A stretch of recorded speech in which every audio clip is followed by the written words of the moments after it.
Well, good morning everyone.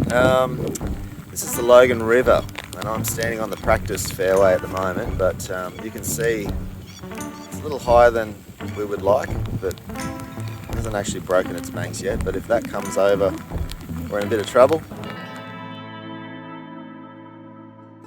Yeah, just looking at that footage, you just remember like coming in here and the devastation. You just know it's just going to be horrible.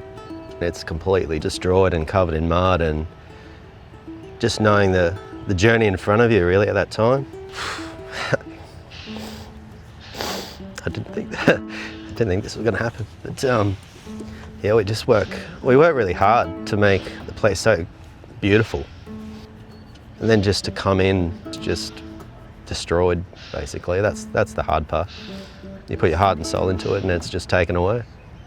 So if the first part of the recovery process is just saving your greens from being covered in mud. The mud does dry and getting to greens is also difficult because it's not like everything goes back to normal. We had 21 greens here and they all went under. It took a team of 5 or 6 people 6 to 8 hours to do one green, and then we start to move to the next important stuff like the fairways and the surrounds of the greens. All of our bunkers pretty much needed to be rebuilt, and there's 38 bunkers at the time, so they have to be all the sand removed, drainage fixed and sand replaced. Had a couple of big erosion problems as well, and all of our gravel paths covered in mud, kilometres and kilometres, like about 6 or 7 kilometres of pathways. They allow us to bring in big machineries in certain part of the golf course to recover from a flood a lot quicker, as well as just rain events. It's extremely costly, and so we saw a really great opportunity not only to recover, but also to help us become more resilient. So rather than rebuilding the same old stuff, we're going to be flooded again, so let's make ourselves more resilient, get us open quicker in the future.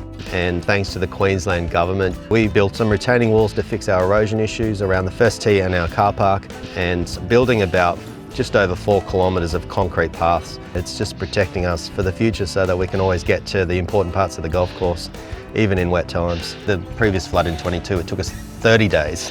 The flood in 2025, we were only out of action for 10 days. No golf, no income. That's the most important part of this. But there's so many little things that we're noticing. You know, our golf course is built on a lot of fill, so it's quite a bumpy ride around the golf course. Our members don't see that anymore. They're enjoying most of their golf on a concrete path, which is a nice smooth ride. Oh, having the paths here, you don't realise how bumpy things were before and stepping through puddles. So this upgrade with paths is just amazing. After the flood, we were very lucky to be able to get onto the course quicker because of the new paths that got put in.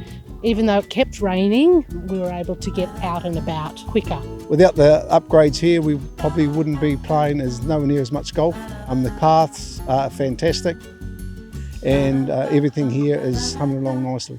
People now are enjoying playing golf again. They're so proud now of this golf club that they've got and this golf course. So it's really set us up for a really amazing future.